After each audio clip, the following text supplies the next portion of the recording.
All right. Hopefully this is recording. I would like to apologize in advance if you, the viewer, happen to experience a lot of background static noise upon hearing this recording. But thank you for taking the time uh, out of your day to watch this video, as well as bearing with me uh, with the technology that I currently have at the moment. Hello, everyone. My name is Armando Suarez, and I would like to present to you my Python grade displayer project. So what was the motivation behind this project? So initially, back when I was in high school, uh, grades were so easy to check and so easily presented that I really liked the simplicity behind uh, knowing what my grade was. When I went to college, when I graduated high school, basically, uh, I found that Blackboard was that uh, solution to that problem of knowing what my grades were.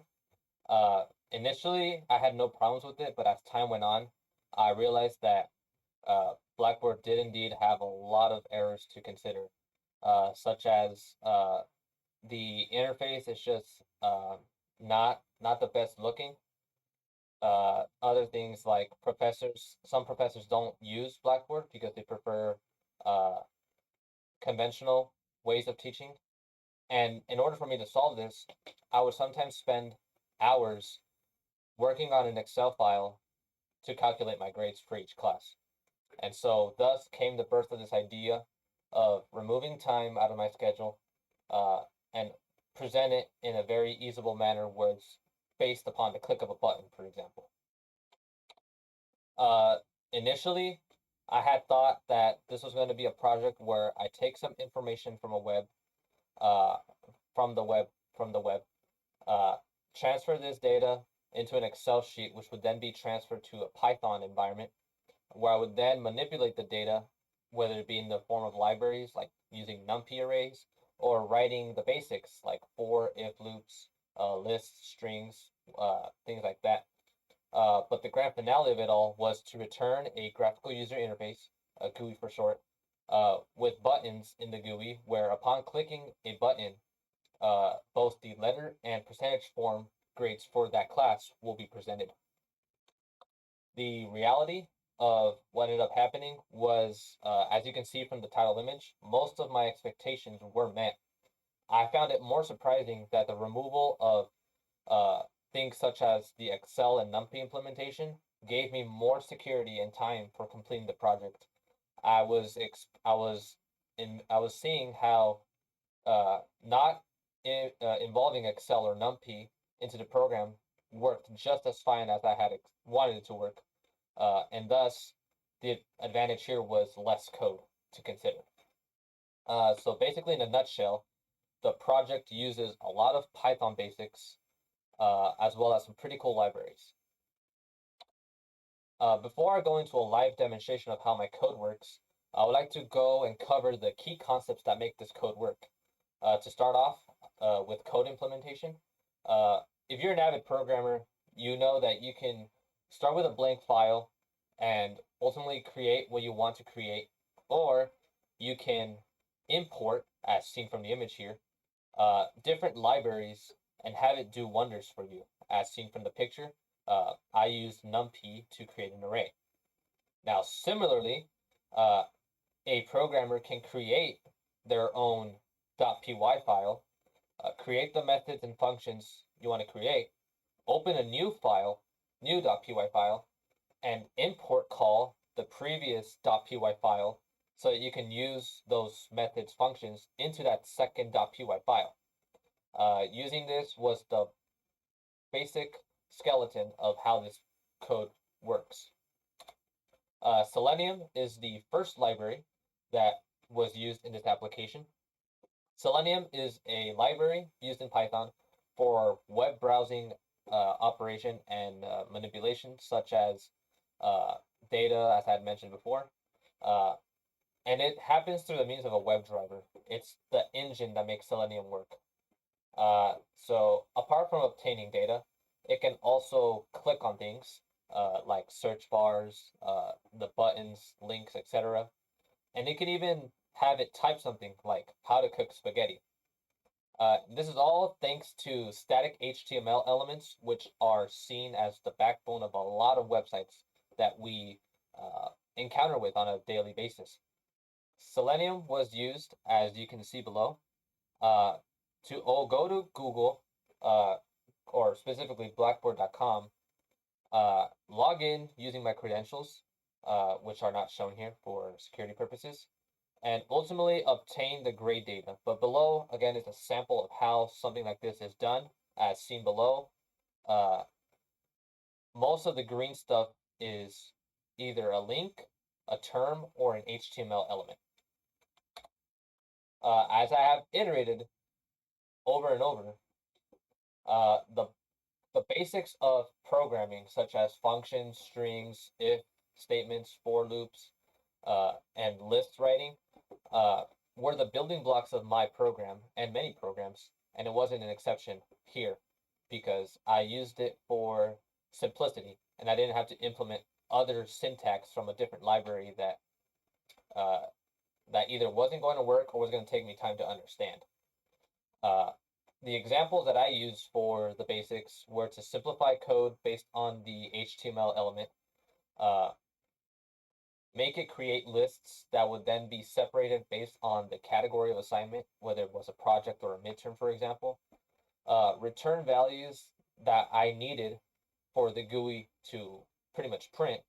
Uh, and yeah, ultimately it encompassed all of those functions, all of my core tasks using the basics. tkinter is the second library used in this application. Specifically, tkinter is the library that makes GUIs. Because it is more on the aesthetic side, the designing of GUIs, uh, it is dealt with uh, based on one's liking. Uh, you can add things like color, you can add buttons, you can have fancy text, you can have new windows open images, etc. Uh, Possibilities are endless with GUI creation. Uh, as you can see below, uh, the tkinter library is the same concept when it comes to importing. And below is a basic code implementation for creating a hello world text GUI. But ultimately, my GUIs are more complex, as I will show during my live demonstration. Uh, the GUI was used to pretty much create a button and create buttons for my various classes. And upon clicking of the button, I would ultimately present the information that I wanted to see. So now let me go into the actual program and let me show you how this all comes into play. So if we have this drag over here, uh, so this first file, let me go all the way up. This first file uh, was the file that was going to be imported later into this second file here, nom.py. This first file deals with all of the Selenium background information, such as the HTML element binding, as well as the list creation for that class. So if you had 20 classes, you would need to provide the information for all 20 classes. So although this looks pretty organized, this code can go more and more and more and more lines of code, which is why I had created it as an import file for the second .py file. So as you can see here, pretty organized using the IDs or the element names or the web browser name. Once we go into here, which is the program I will run today, I then created functions that would read each list based upon the syllabus criteria, such as the percentage quantity for quizzes, for midterms, etc. All of these lists would ultimately return the letter and percentage form grade per that class. And ultimately, uh, I would then call these by importing the first file, as stated before, getting those lists uh, through these callings here, and then sorting it out here by a calling of the above functions. And then, upon creation of the GUI, I would create more aesthetic design for what you saw in the title image, and ultimately report what I wanted to report. So now I'm going to run this, and it's going to be all in consensus, and you'll see it in action. So if we run this, if it decides to run, there you go. May take some time because uh, based on your information, but as you can see, it's headed to Blackboard, signs in. It's going to go through every single class and get all of this information that you see me highlighting with my mouse. It'll take some time to go through all the classes, and ultimately, it'll close the browser once it's done, and the GUI should pop up. If it doesn't, I'll show how to access it, but let's wait momentarily. So usually, it would pop up here, but you can still go down here, and it would access the GUI that I had shown before. So there's some aesthetic text here that I've provided for a user. So if I wanted to check, say for example, IME 4020 philosophy, I would just click here and it reports my grade both in letter and percentage forms per each. And we could do the same for each class.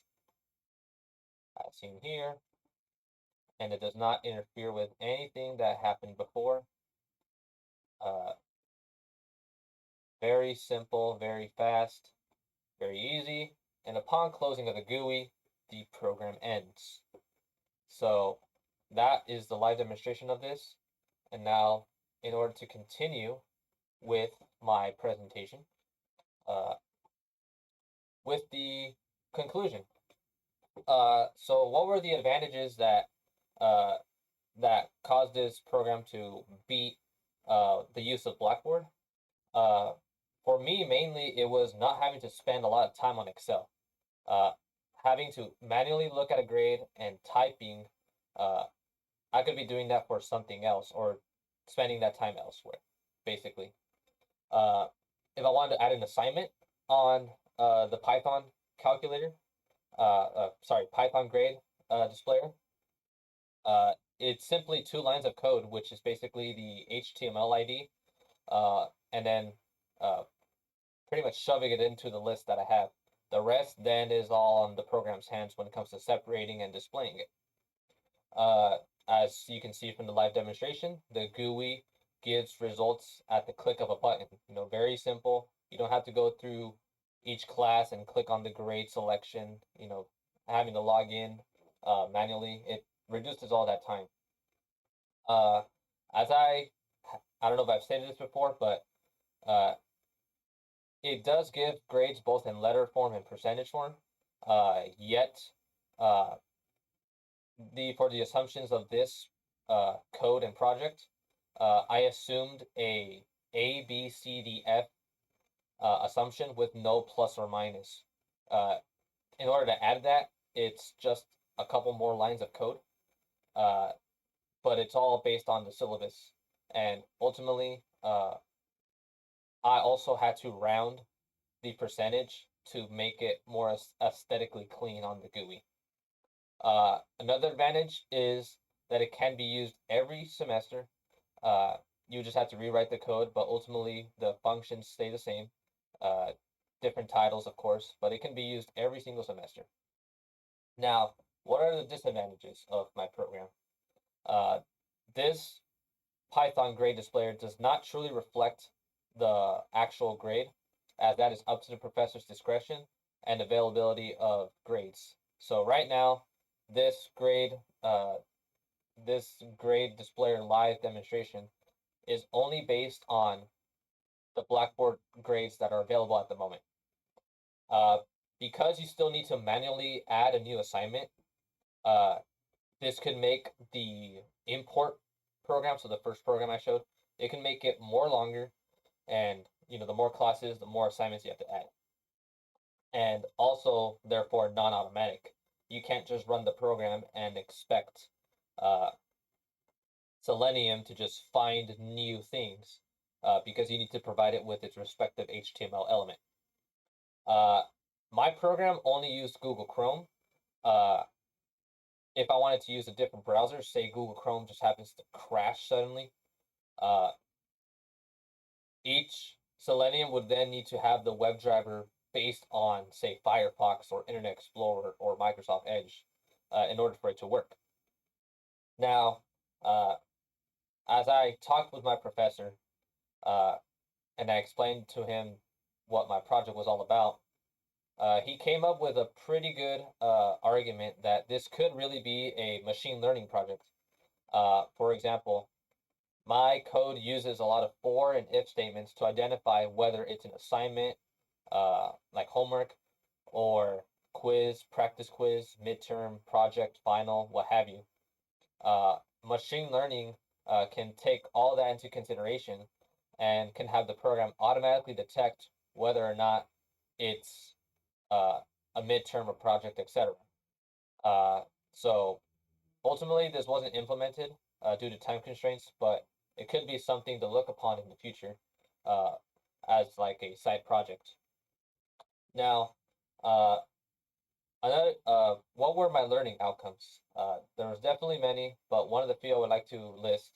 Uh, this application is one of many using Python and other things. Uh, and thus comes to show that there's a lot to explore with software like this at your hands, especially with the current pandemic that is going on. Uh, right now we're in December 2020, so it's still going on. Uh, having access to software like this is very powerful. Uh, it forced me to use uh, the available tools and software that I had with me at the moment uh, to solve these problems. And this ultimately reflected upon me because as an engineer, you're going to need these skills. And just as people in general, you're going to need to solve life's problems. And being forced under pressure is a really good way to think effectively given what you have. Due to the complexity of such code, uh, you might not have seen it as much, but I didn't provide a lot of commentary just because I knew what I was doing. But let's say I was to present this to executives or something, or just send it to someone, more commentary should be considered in the future, definitely. It would just help the user know what's going on. Uh, it also taught me the importance of organization, keeping things clean, as well as developing a thought process, not just going in there and trying to fiddle with things. Instead, actually having a plan, and if your plan fails, you know where to backtrack and make progress from there. The last thing that I learned about this is that interest in anything, whether it's programming, robotics, uh, engineering, anything that provides interest on someone, can spark into a potential opportunity. Especially with technology growing, interests in technology are so high and the possibilities are endless. And it just takes effective action to, uh, pursue those interests and see where they lead. But, but yes, uh, thank you for listening to this recording. These are the sources that I used uh, for the GUI and Selenium. And this will not be on here, the YouTube video, uh, just because I'm currently recording it. But upon submission of this this YouTube video, it will be provided on the PowerPoint presentation. Thank you for listening, and yes, have a wonderful day.